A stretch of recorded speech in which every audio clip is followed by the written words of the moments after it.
Bakare Ejanla, not sure that's a given name, is a Nigerian actor, director, model, and a brand ambassador. Okela is from Lagos State. He was born on May 14 in Lagos State. He studied sociology in the University of Lagos. Everybody's from the University of Lagos and later earned a master in business administration.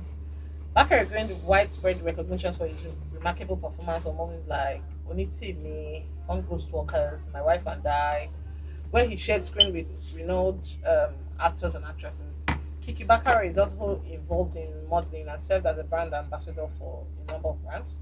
He has he has graced the cover of notable magazines like The Celebrity Shoot and The Vogue, highlighting his performance in the modeling industry.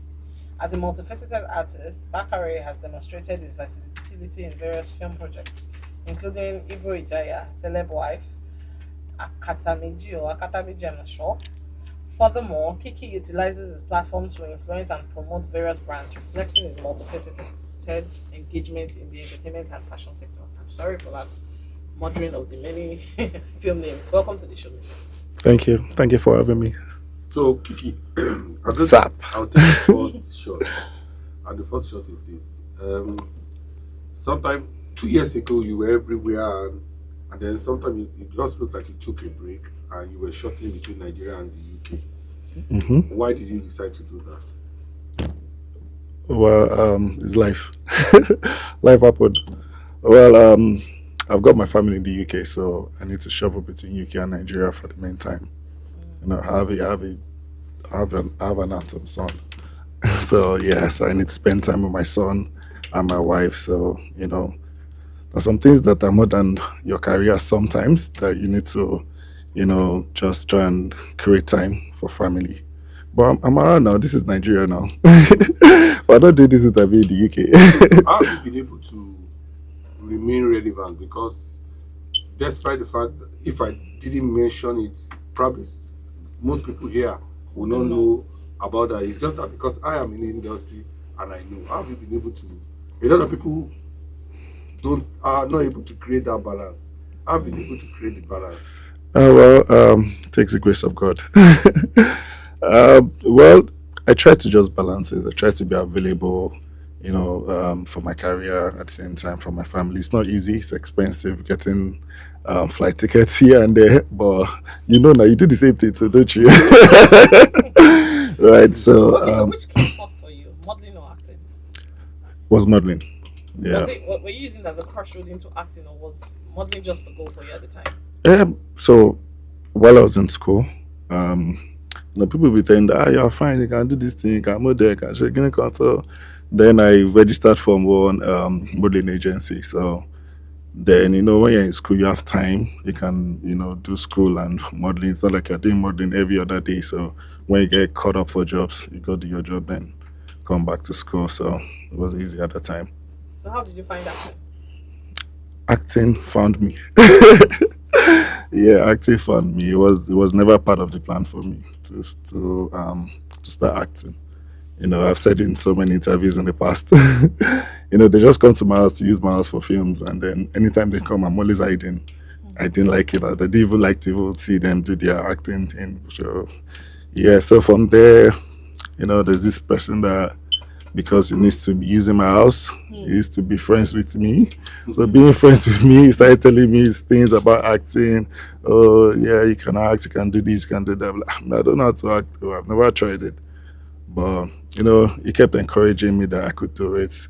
So before I know it, it entered my head. I was like, you know, just call me when you have space for me. So then I got the call that first time. Then voila. You didn't audition for a role or anything? So after that one, I started going for auditions. Yeah. So after that one, I started liking the whole acting thing. So started going for auditions. Then when I go for auditions, I used to get past the first stage. So I just need that. For me to always get past that first stage, it means that I have this thing. Maybe there's one or two things I need to, you know, do. Yeah. So I started working on myself. Started studying. Started practicing, and it got better from there. So it seems like you're a very shy person from the way you talk. Really? Yes. If I was to conclude, I would say you're a very shy person. And the character, the person we see on screen, is very different from the person that is sitting in the studio with us right now. How do you Is it that you leave that part of you behind when you're about to get in front of the camera, or what happens? Well, I used to be a shy person growing up. You You used to know, be. yeah, I used to be. I'm not shy anymore. I used to be very shy that when I'm in class and they ask a question and I know the answer, I can't stand up to answer. I was that shy. Hmm. Some of us we know ourselves, but because of what I do now, I've been able to overcome that. And then when you just hear that action, you just need to give the action. Yeah. Yeah. So Okay, off screen, I'm I have two questions for you. One of them, the first one is this: you've been able to build your brand without any controversy. The only time we hear from you is when you want to make a movie or you are promoting a movie, or you understand. A lot of people deliberately build their brands fighting people, or is it that nobody offend you, or you just or you have just decided, or it's your background that has helped the way you are. well, question is funny. I try as much as possible to stay off controversies. I just intentionally don't jump into people's business. Once it doesn't concern me, it doesn't concern me. I just do my movie and then just go. That's just what I do. So Okay, so you're saying that if somebody reaches out to you now, maybe you've been in a movie, and the trend right now is to come and dance on social media to promote the film. So are you saying that if someone reaches out to you have you to, seen my social media? I mean, I dance to promote my films. It's not like you so have to do what you have to you're do. willing to do that? I do it a lot. If you follow me on my social medias, I do that a lot. I dance a lot. It's for the movie, so I'll do it. But if it's one person's talking about one person online, you won't find me there. I won't even respond. Even if you drag me, I no go talk anything. Have you actually been dragged into any content? Yeah, yeah. When I was coming up, some blogs have tried to get me into talking about some things that I just ignore. Yeah. Okay, you mentioned yourself that what put you into movie was that people told you that you were fine. How have you been able to handle the women? A lot of people that knows that in Nollywood, Hmm. it's a problem for young women because when you have stardom, a lot of women wants to be with you. Hmm. How have you been able to handle it and then easily, without any stress, just pick a wife quietly?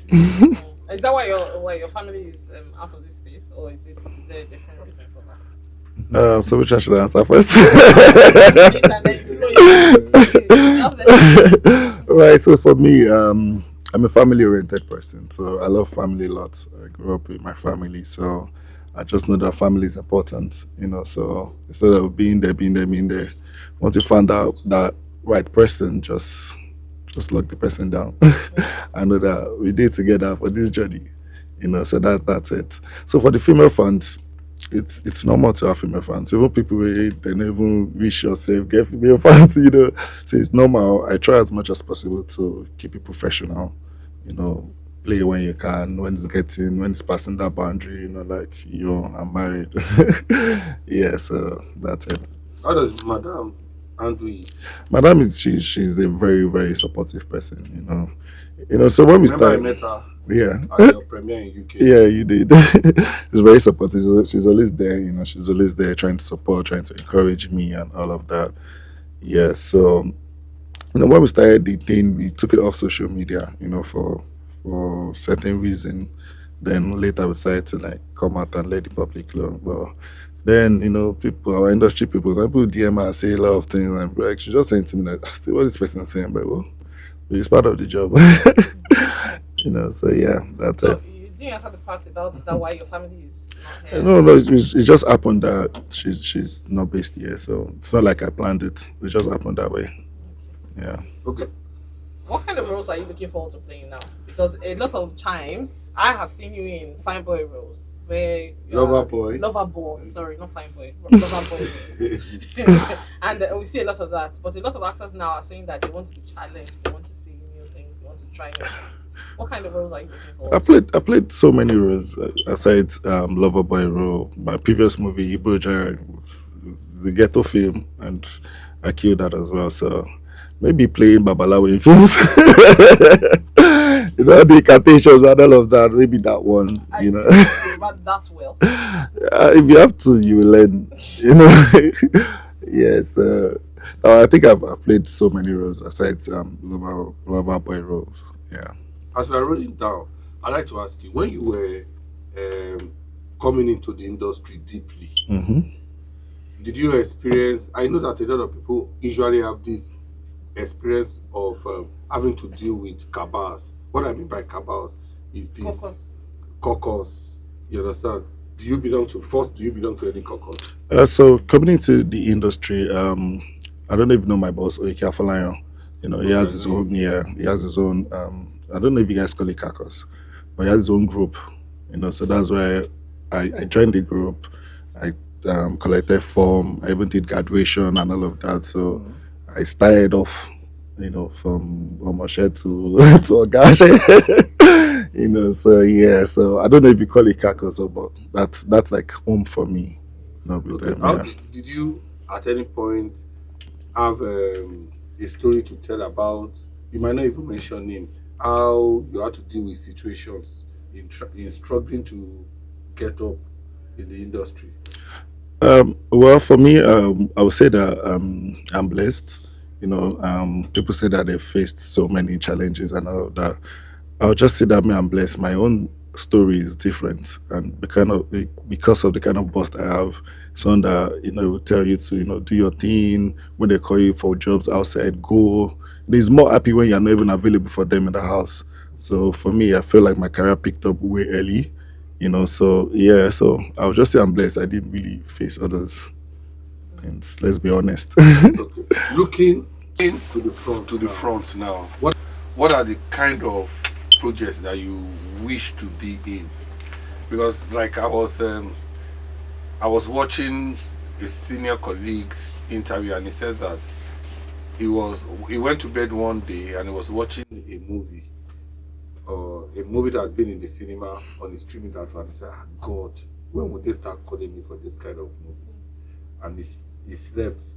And when he woke up the following morning, he just saw two missed calls of Kemi Adetiba. Wow.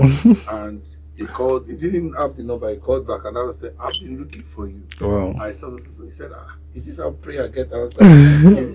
That was how he got his first break in the big movie. So what kind of, are you looking to? Yeah, definitely. Like, I can't say no to a Kemi Adetiba call or a Funke Akindele call, a Tony Abraham call. I just feel like everybody have their time. You don't need to rush. You just keep doing what you know how to do. Once that your time comes, they'll definitely call you. Yeah. So you don't believe in lobbying? See, everyone lobbies. Let's be honest. Even the A-list actors, our guys, they lobbies, but you just lobby in a mature way. Do you understand? So there are ways you can lobby, and there are ways you shouldn't lobby. So the ways we're going to show number me tell phone here machine low. They call them. That's like you lobbying in a stylishly way. Do you understand? So not the one that start with Jake nah, not that one. Okay.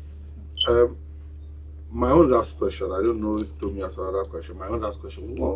What movie particularly do you think was a movie that made you to know that, oh, I am now an actor? What I mean is that I remember that, I don't want to mention a name, I'm close to an actor, and he told me that we used to hang out together, and he said that he used to feel bad that we will enter a place, nobody will know him until he did a particular movie. Yeah. When he did that particular movie, he got frustrated again. He told me that the only people that always know him are people that Okada men and now when he goes to eyebrow area, nobody knows him until he did another movie. So what movie did you think brought you into limelight that you felt that you cannot walk on the streets well again? Well, I've had a couple of movies. Can you still walk on the street? Let's start with that. In Nigeria. Of course I can, but you know what's gonna come after, but definitely I can. Sometimes I can be rugged. To answer this question. Yeah, so I think there are loads of movies, but there's this one way back, the one that I felt like made like got that awareness is Onite Me by Mide Martins. I think when I did saw that, that one. yeah, I think when I did that movie, like I've done movies in the past, but that particular one, it was a very challenging role for me because it's just not a lover boy, it's an abusive husband. So as at that time, I don't think I've really done that kind of role to be abusive, you know. So when she called me and then she was like, Yoda, she has a script that she's gonna send me the script, I should read it. So when I read it, I go back to her and I said, yeah, I like the script, like let's work. She was like, Kiki, all this stuff I'm like, but so it was challenging for me. So I was like, you know what, I won't disappoint you. So yeah, I picked up the script and then we did it. And trust me, it was beautiful, very beautiful. It was a very lovely delivery. As at that time, I think we shot the movie around 2020 thereabouts. Yeah. So that one at that time, yeah, I would say. All right. Thank you so much, Kiki. And before you go, tell your viewers what are the films that they should look forward to seeing you in this year. This year, so there's this movie coming out this month, Mr. Patrick. It's coming out this month. So guys, watch out for Mr. Patrick. It's produced by me and directed by Kiki Bakare. Okay. Yeah, so watch out On for that YouTube? one. Yes, on Kiki Bakare TV. Yes. All right. Yeah, Thank you so much for coming. Ash, I will watch Mr. Patrick. I watch everything On YouTube. on YouTube. Someone is the biggest YouTube fan in Nigeria. We are sure that the next time I see you anywhere, I will be telling you about Mr. Patrick. Good, You good. understand? Yeah. Thank you so much, Kiki, for coming. And thank you for everybody for listening. It's been Thank a you great guys. edition of us speaking to two Kikis. And like I tell people, it is a Nollywood Easter. A lot of movies are happening in the cinema. Labake Odododo is there. Yeah. Recall by Kunle Afolayan is there. Nollywood, Radio Voice Radio by Voice. RMD is Oh, coming Bet out. Thieves is coming out. Eh? Oh, Bet Thieves is coming out. Is coming out next week. Asho Ibidari is coming out. Family Buaha, Aduni is coming out. So it's a loaded Easter for Nollywood. I shall be watching everything. I've only seen one. Now I've seen Labake Odododo. You've seen Recall now. No, I didn't see it eventually. I've seen only Labake Odododo. But I'll be seeing Recall this weekend and Nollywood Radio Voice by RMD. And I tell you, Labake Odododo is beautiful. Fantastic film. And I think that Nollywood is doing very well. Till next week when we come back with another Nollywood guest and we shall be telling you about one movie to watch and the rest. Keep watching Nollywood and keep safe.